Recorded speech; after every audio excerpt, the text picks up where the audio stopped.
Hello, everyone. In this video, we are going to talk about Azure OpenAI Responses API in .NET application.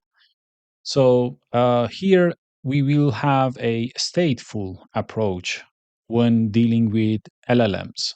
Previously, I created another video about OpenAI Assistant in .NET, which I recommended to watch that video before because there we talked about the previous version of Stateful AI, which is providing by OpenAI Assistant. And this Responses API is the new version of the Stateful AI.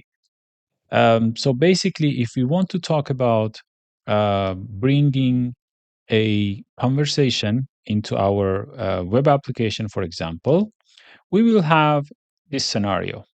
You get a client, web or mobile, send a prompt to your backend side, and then send that prompt to the LLM, get the response, and then if you want to save it into a database, then you return that response to the client side, right? So this is very simple scenario.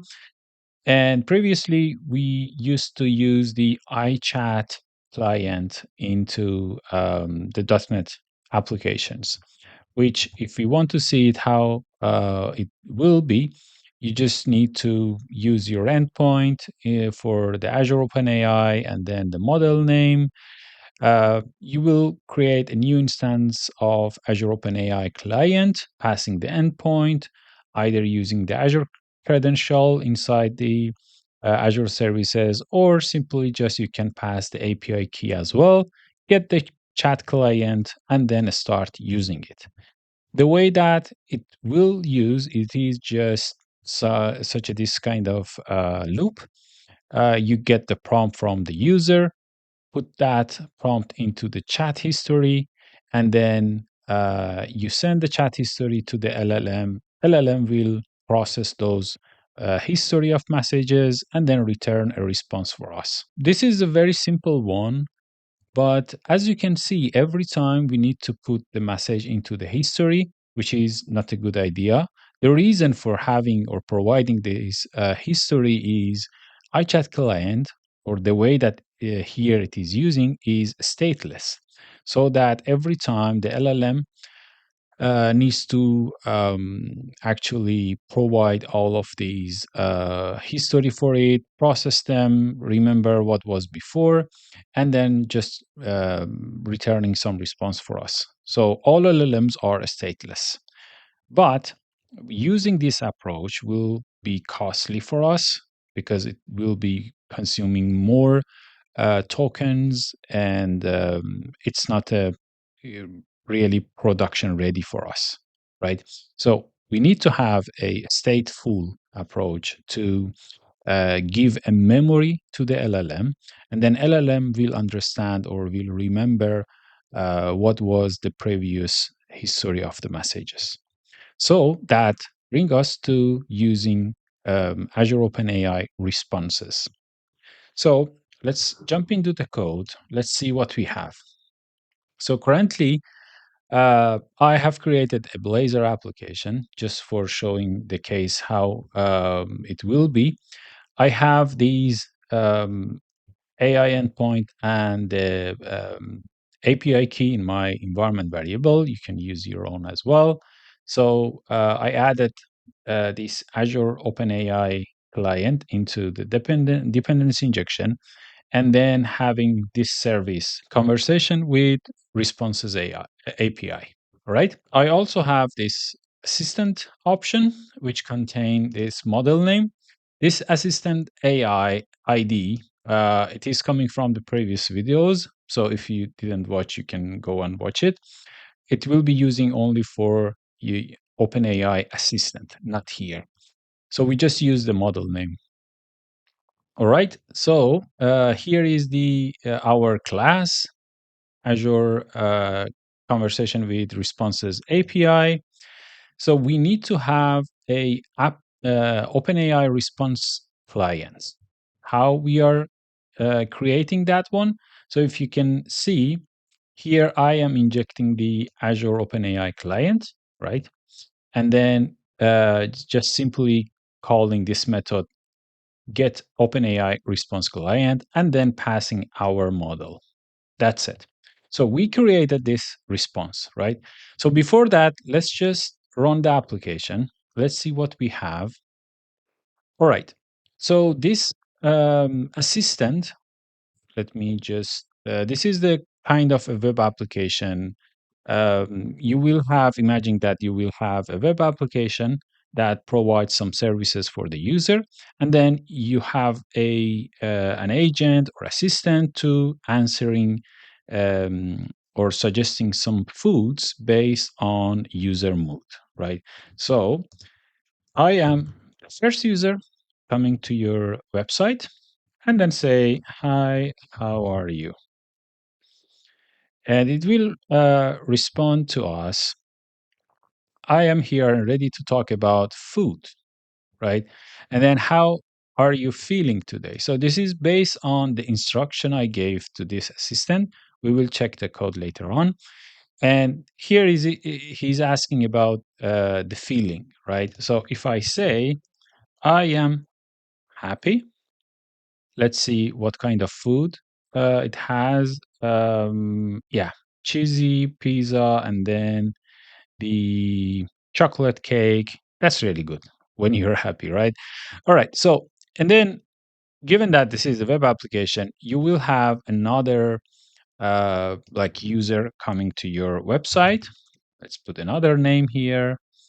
And then right away, I'm saying, "I am sad today." Let's see what it has.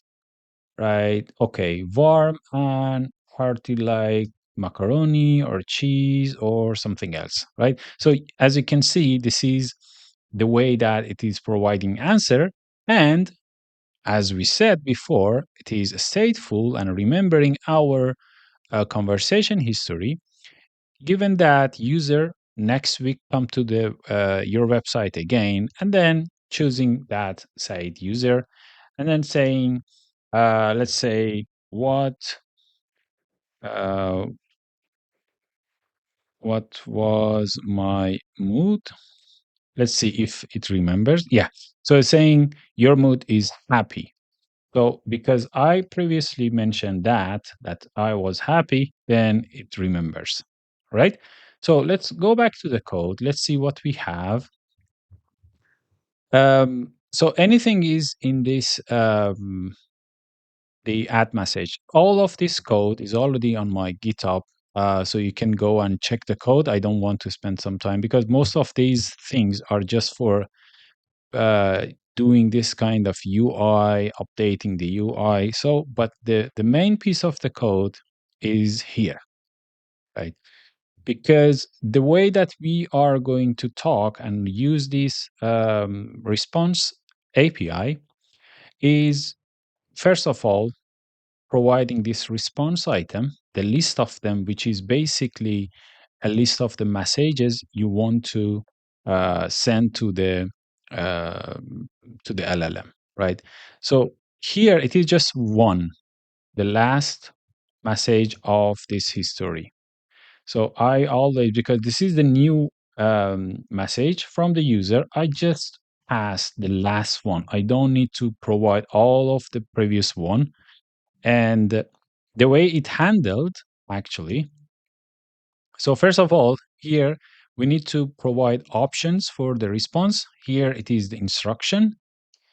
I set the instruction, just give a responsibility for your LLM.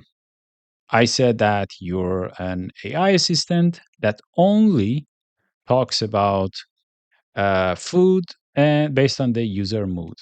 Also, I mentioned remember the user mood, remember the personal info, something like that. But you, in the real world scenario, probably where you will be having way longer text for the instruction because you will have a well-defined instruction for the LLM.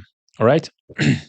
So here also, this is the previous response ID. That's a very critical one because the way that it is remembering our conversation, it will be based on this previous response ID. Because every time that it responds back to you, you need to save that ID somewhere, for example, in your database, and then just saying, this is the last response ID you gave to me. So once we provide it, it will remember all of those previous one. You don't have to send all of the chat history to your LLM. And simply you will create response for it. All right. And it is a chance that the response will take more time.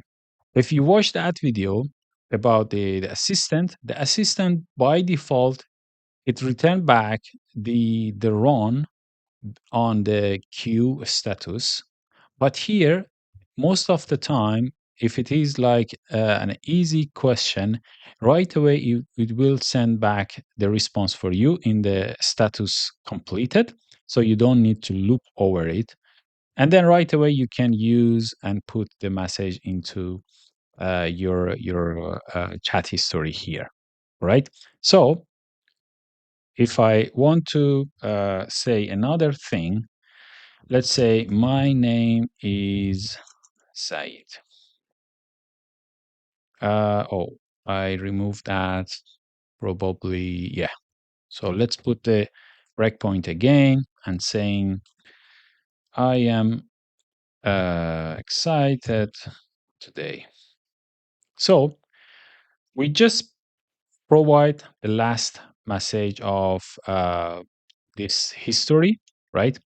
We provide the instruction, and then here, based on the conversation, I know that this is the previous response ID I gave to the I got from actually the LLM, right?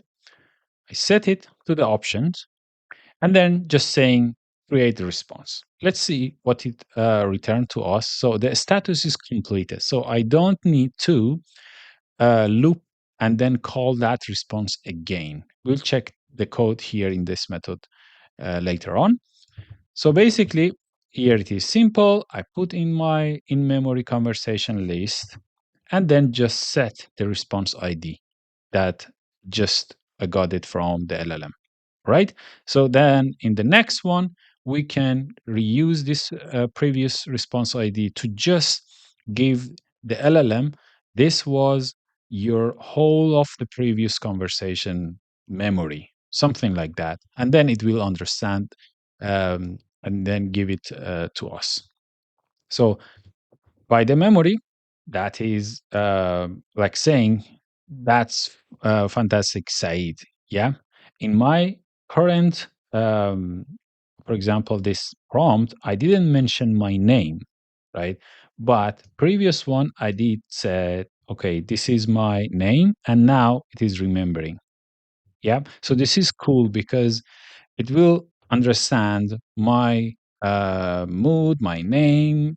If I am talking with it more and more, it is just exactly like when you go to the ChatGPT website, for example, and then in the left side, you will have the list of the conversation here. Okay, it is just like that.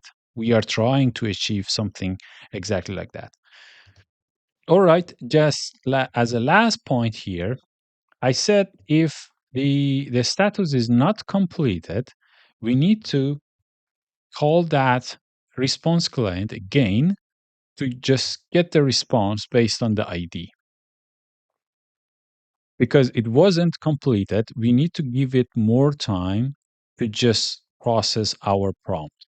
It usually happens when the conversation history it's getting bigger and bigger, or you will be using some file search or other tool calling, and it will take more time from LLM to process the prompt and then returning the response. So that is fine. You can just do it over your responses to just get the latest completed response from the LLM.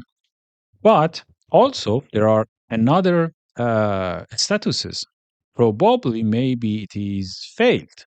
maybe it's incomplete, right? So it is your responsibility as a developer to check this response from the LLM and saying, okay, if it was canceled or failed, you can have your retry policy on your side, or give it some time, try it again later on, and then get the completed response from the LLM. Right? So that is it all about these API responses. These are really helpful and useful if you want to start using it. Just one more thing if you want to add more tool to your LLM. So here simply you can say tool and then add this kind of tools you can create, like web search if you want to add, or even there are many options. You can say code interpreter, file search, function tool, image generation, MCP tool. Many of these options you can add to your LLM, and then it will be using it when they want to process the prompt. Okay, that is it for this one. You can, as I said, this is I just focus on these things here, but you can check the code. I put the link in the description. You can check the whole code, clone it, play with that. Just remember, you need to create your own Azure OpenAI into the portal, and then just provide this endpoint, API key, and also the model name that are you're using it. So currently, for example, here I'm using Chat GPT 4.0 Mini. Right? That is it. Thank you very much for your time. Goodbye.